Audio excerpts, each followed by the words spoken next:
Hey, Chloe. Hey, Doug. How's it going? I'm good. I'm so excited to be baking with you today. I'm so excited to be here too. Thanks for inviting me. And what are we making today? We are going to be making a springtime pizza. This is a focaccia-based, like pan pizza style bake with asparagus, ricotta, and a ramp pesto.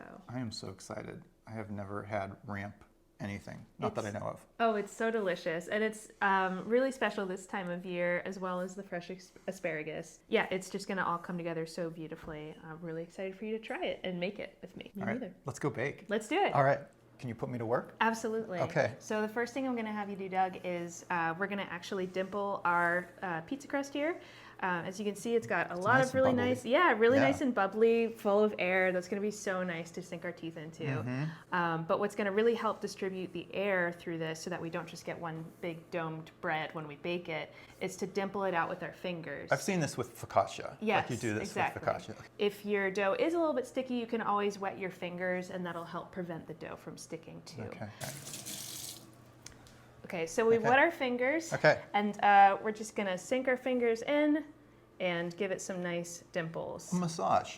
Absolutely. Yeah. So I'm gonna have you go all the way down, and while you're doing that, it feels good, That's right? cool, yeah. And the wet hands totally worked. Yes. Now I'm gonna be prepping the asparagus while you're finishing up with that, because we have some really nice thick asparagus since it's in season. I do want it to be a little bit smaller whenever it cooks, just so that we don't have a giant, This is beautiful. giant asparagus. It's beautiful asparagus. It's beautiful and it's in season, but we're gonna make it work for our pizza. All right, sounds good. I don't know if I asked you, did you grew all that asparagus?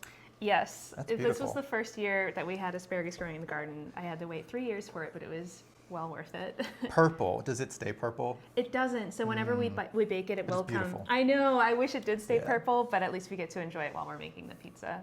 So the next step that we're going to do is we're going to put down the ramp pesto, since you've dimpled and massaged the bread so beautifully. Thanks. This is beautiful. Yeah, I love the color. Keeping it frozen definitely preserves that green color too until you're ready to use it. And this one is made from walnuts, olive oil, some Parmesan cheese, salt, pepper, and a little bit of lemon zest too, and lemon juice, just to give it some extra oomph. This is amazing. We'll put links to all of these recipes that Chloe's showing us in the description below. Yeah, that looks Tell me good. if I'm- And then let's start with that. You can use the back of the spoon. All right. And it is going to move around a little bit. Yeah, we just don't want it to be super, super thick. Got you. Okay. What do you think? Is that enough? That looks beautiful. Yeah, I Thank think you. that's All right. perfect. Thanks.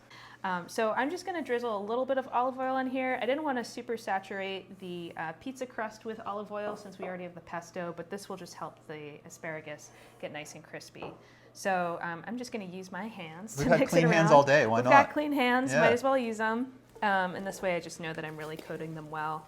Okay, so you said I did a good job with the ramp stuff. You did. And you have prepped your beautiful asparagus. So now Yes. we are going to put ricotta dollops on our pizza. Absolutely. And then we're going to decorate it with the asparagus and throw it in the oven. Yep, you got it That's right. it? Yeah, Okay. that's it. So just take 2 spoons and we're just gonna do maybe 1.5, 2 tablespoon dollops. Okay. All right. And I'm not super exact with this. I'm a baker, and I love about cooking that you don't have to be really exact with your cooking. I'm just gonna kind of put them where it feels right. You start in that corner, I'll start in this corner. That And I then agree we'll to. Okay, great. Cool.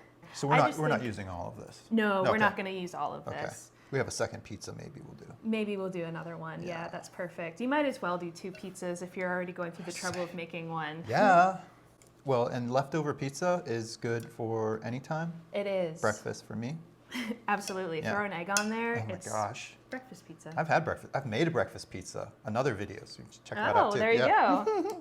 Again, if you'd like to make a pattern, you can certainly do that, but I tend to be a little bit more freeform in creating my pizza decorations. So we're just throwing this on here. You don't really need to press it in either. I mean, you want to make sure that it's on there, but it's gonna bake in pretty well.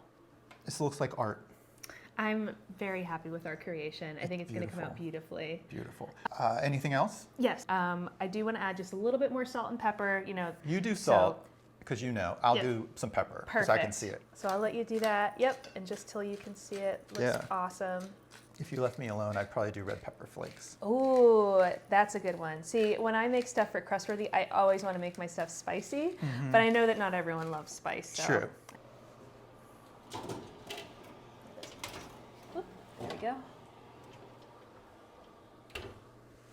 So we're going to be baking the pizza at 450 degrees if you have a standard gas oven at home. If you have a convection oven, you might want to turn it down a little bit to 425.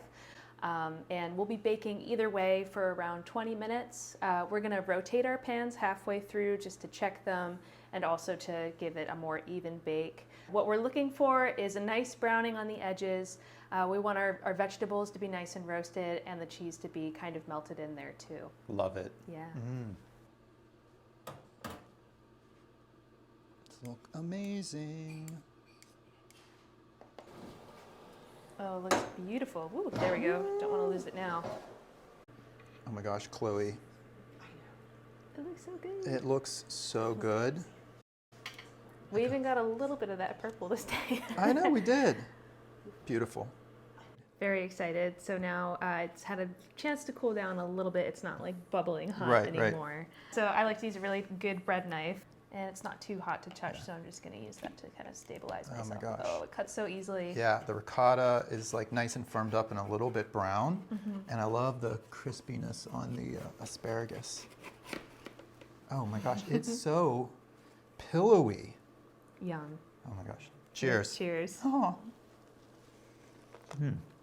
The crunch of the asparagus. Absolutely. And that ramp pesto is delightful. Not overwhelming at all. Yum. Chloe, thank you so much. Thank you so much for having me. This was so much fun. So much fun.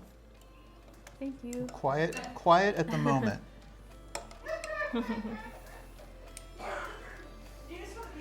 I know, we have an audience today. We'll put all of the recipes or links. We'll put all the, let me say what I want to say. Yeah. I'm going to put the links to the rest of them. This is not, we'll cut this out. I like that you said you're a corner person. Then. I know. Just go take the corner. Let's get it out. All right. Can you take this one out? I think I can. Or this guy? Oh, that guy's easy. How about that? I'll grab Okay. that guy. Thank Okay. you. Well, good luck. All right.